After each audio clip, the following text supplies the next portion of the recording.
Students, बेटा science में परमाणु तथा अणु आपके चैप्टर चल रहा था और मैंने आपको धनायन तथा ऋणायन पिछले टर्म में बताए थे।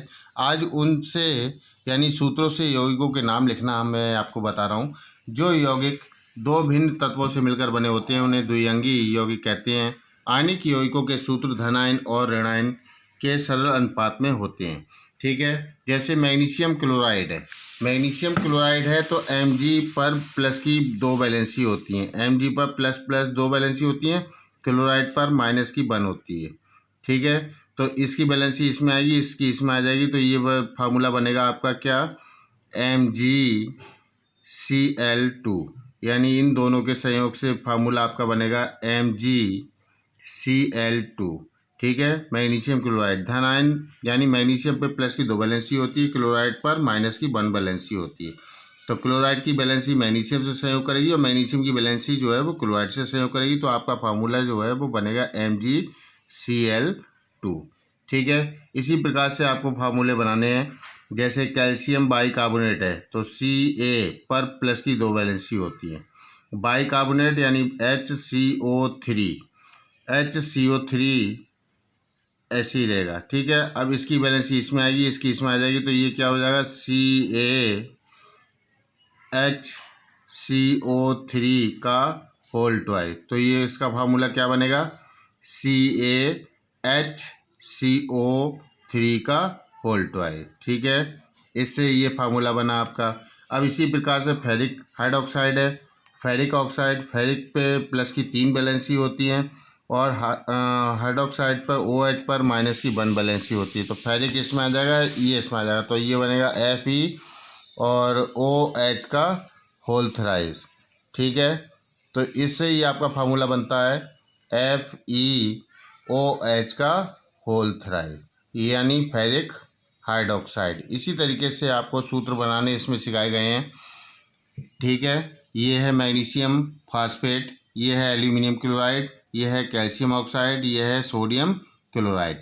सोडियम पर प्लस की वन वैलेंसी होती है, क्लोराइड पर माइनस की वन होती है, इसका फार्मूला बनेगा NaCl। ठीक है, कैल्शियम पर प्लस की दो वैलेंसी होती है, ऑक्सीजन पर माइनस की दो होती है, तो कैल्शियम ऑक्साइड का सूत्र बनेगा आपका Ca2O2। ठीक है, CaO। अब मैग्नीशियम फास्फेट यानी Mg3PO4 का होल ट्वाइस। अब इसी प्रकार से एल्यूमिनियम क्लोराइड, एल्यूमिनियम पर प्लस की तीन वैलेंसी होती है और कार्बन पर माइनस की चार वैलेंसी होती है, तो एल्यूमिनियम कार्बाइड का फार्मूला बनेगा Al4C3। अब इसी प्रकार से क्यूप्रिक क्लोराइड, क्यूप्रिक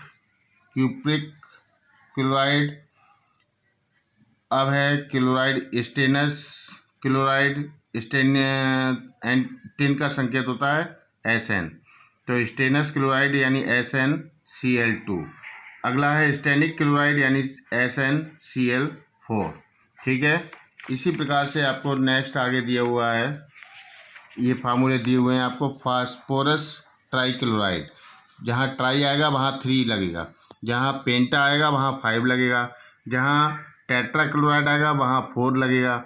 जैसे फास्फोरस ट्राइक्लोराइड है तो PCl3, फास्फोरस पेंटाक्लोराइड है तो PCl5, कार्बन टेट्राक्लोराइड है तो CCl4। अब डाई नाइट्रो पेंटा ऑक्साइड तो N2O5। इसी तरीके से आपको फार्मूले बनाने हैं। रासायनिक सूत्र से संयोजकता का निर्धारण। यदि यौगिकों का सूत्र ज्ञात करना है तो उसमें उपस्थित तत्वों की संयोजकता का निर्धारण निम्न विधि द्वारा किया जाता है। सूत्र लिखते हैं, विकर्ण नियम की सहायता से संयोजकता को परस्पर बदल देते हैं, अर्थात धनात्मक मूलक की संयोजकता को ऋणात्मक मूलक के साथ तथा ऋणात्मक मूलक की संयोजकता को धनात्मक मूलक की संयोजकता के साथ लिखते हैं। याद रखें कि हाइड्रोजन, ऑक्सीजन तथा क्लोरीन की संयोजकताएं क्रमशः 1, 2 व 1 होती हैं। हाइड्रोजन की 1 होती है, ऑक्सीजन की 2 होती हैं और क्लोरीन की 1 होती है। इसी प्रकार से ये एग्जाम्पल दिए हुए हैं।